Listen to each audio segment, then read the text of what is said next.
How you doing, guys, and welcome to another Dark Souls 2 video where I'll be offering my tips and strategy for all the bosses. This time I'm taking on the next boss, the Dragonrider.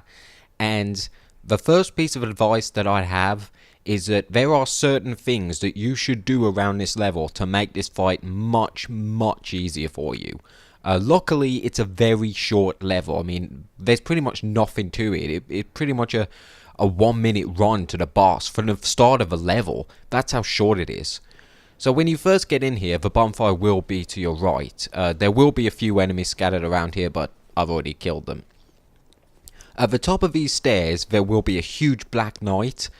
And after you kill him, this switch will raise from the ground.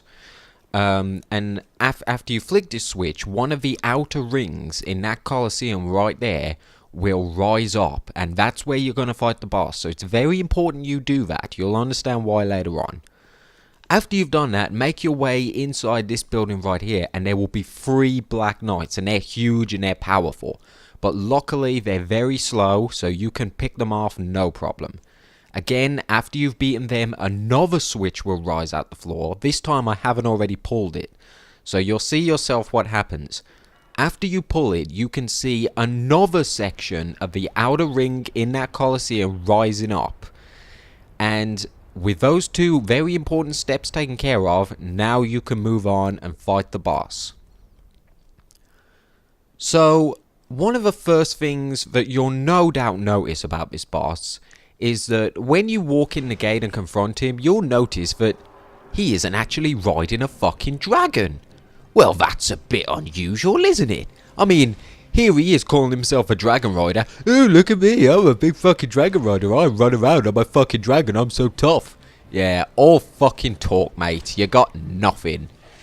So, anyway, as I was saying in the beginning of the video about raising the outer platforms, you can see they're raised at the edge right there.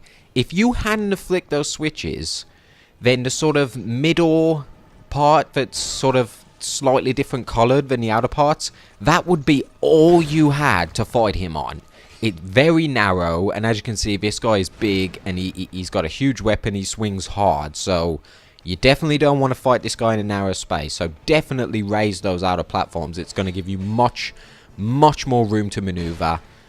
Maneuverability is definitely the biggest tip in this fight because he's so slow, it's ridiculous. And because he's slow, the same old golden rule that has applied to so many bosses in the Souls games, stay behind him. Stick to his rear. And because this guy is so slow, and because his attacks are so long-winded, you can spot them coming a mile away. Just stay behind him and chip away at him, bit by bit. And in no time, this Dragon Rider, who doesn't even have a fucking dragon because he's a liar, will go down in no time.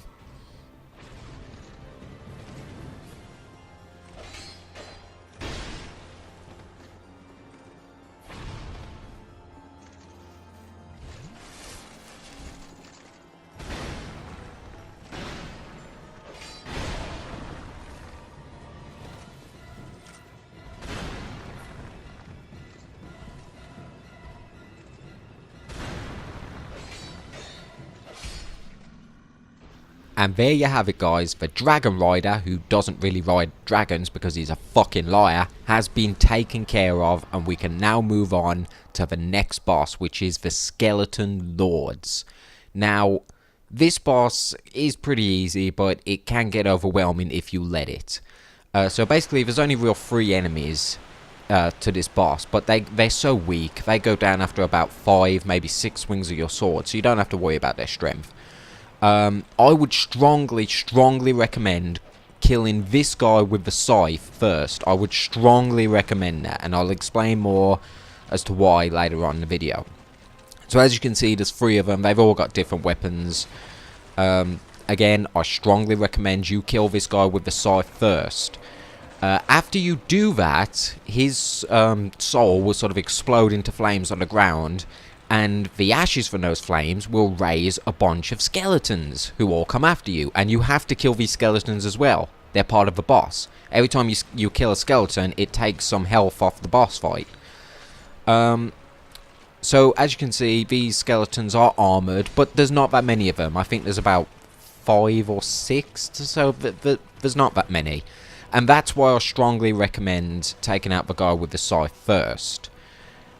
Because there's not that many of these enemies. And they're pretty easy to deal with. And in my opinion, out of the 3, it's these guys, the armoured skeletons, that are probably the easiest to deal with. So anyway, after you've taken out all the skeletons, then you can flip the epic switch and go after the guy with his big ass staff.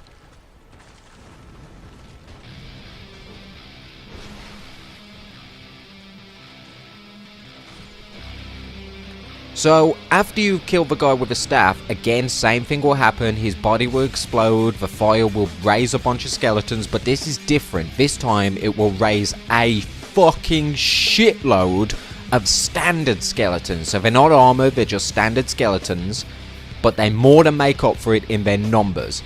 And that is why I strongly recommend that you do it in this order, because bear in mind, that guy in the background, he's taking pop shots at you with magic the entire time. So if you would have done this first, for example, then you would have had 2 different guys taking pop shots at you the whole time while you're trying to fight this army of skeletons. So I strongly recommend doing it in this order so that you can focus on fighting the skeletons and you don't have to worry that much about that guy's magic, because there's only 1 of him and that's a shit ton easier to dodge than 2 of them, for example.